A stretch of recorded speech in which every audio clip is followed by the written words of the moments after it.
galaxy far, far away.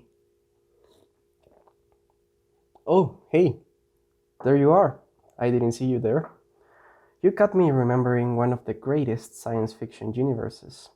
And I don't know if it happens with you, but when it comes to talking about electric transportation, I tend to think about the Star Wars and the ionic propulsion method they used to use in this universe to propulse the spaceships. Getting our heads around the concept of an electric car was not as hard as you may think it was. You'd be amazed to know that electric cars appeared in the late 19th century.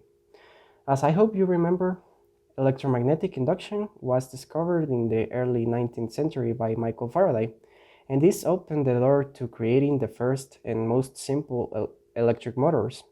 Do you want to see the first electric car? Here it is a picture. In that time, they were not mass produced, and this particular case was created by an English inventor in 1884.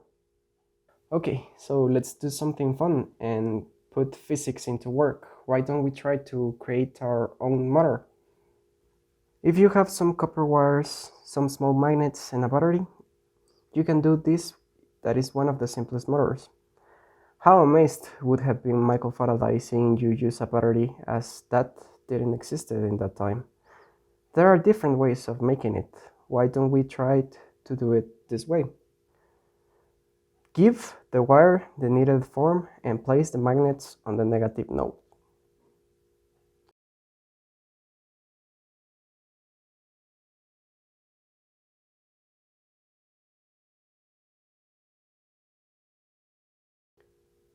The copper wire should start spinning, but why? Well, as I hope you remember from the past video, magnetism is pretty close with electricity. There are two important things here: the current that flows through the copper wire and the magnetic field created by the magnets. When there is current and a magnetic field, there is also a force. This force that appears gives a thrust to the wire. That is why it moves. The direction of the thrust is given by the right-hand rule. So yeah, that is pretty much the basis of how electric motors work. People on the late 19th century used this knowledge to develop greater and better motors capable of propelling cars and created the first electric cars. Returning to our modern days, electric cars are flooding the market and are staggering even the most well-known brands of cars. Elon Musk is one of the showmans regarding this topic. There are a lot of opinions about him and his actions, going from stupid to people calling him the Tony Stark of our time. Despite your own ideas about him, we can all agree Musk is a pretty eccentric person, and he doesn't like to have goals that conventional people have. Tesla, Musk's beloved child, is making great advances in the car industry. The thing is that this industry relapses upon complex and abundant infrastructure, as well as detailed processes, and it is not capable of adapting to new changes. Musk knows this, and he has led Tesla to be one of the most resilient companies on the industry. Electric cars come with great technological advantages. Teslas can play video games and mainstream apps such as Netflix or YouTube. Teslas even come with autopilot, yet the biggest concern is regarding the money, as these cars are definitely not cheap and it is a main concern. But don't worry, Tesla has a hidden card. They are looking to build the chassis in better ways, faster, and even in greater units. They are going to use what is called a gigapress. This machine will apply great amounts of pressure to molten aluminum and will create the chassis in one single piece in really fast times.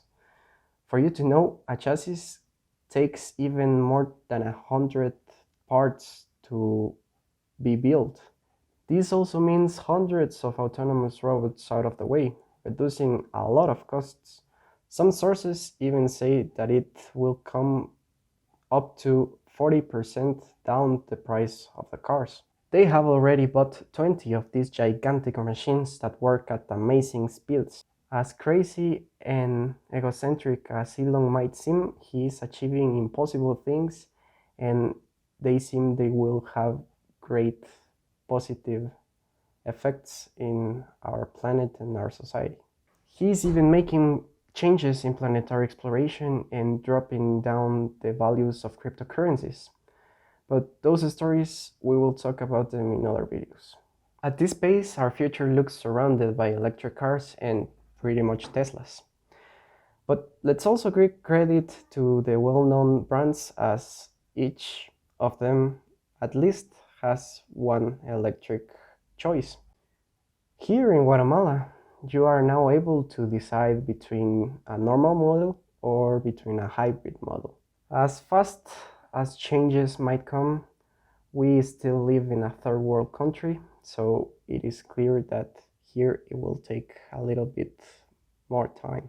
But as I always say, who knows? You might be the one to have great ideas regarding the changes happening in the transportation sector. Ergo, research, create and innovate, and don't forget to be curious.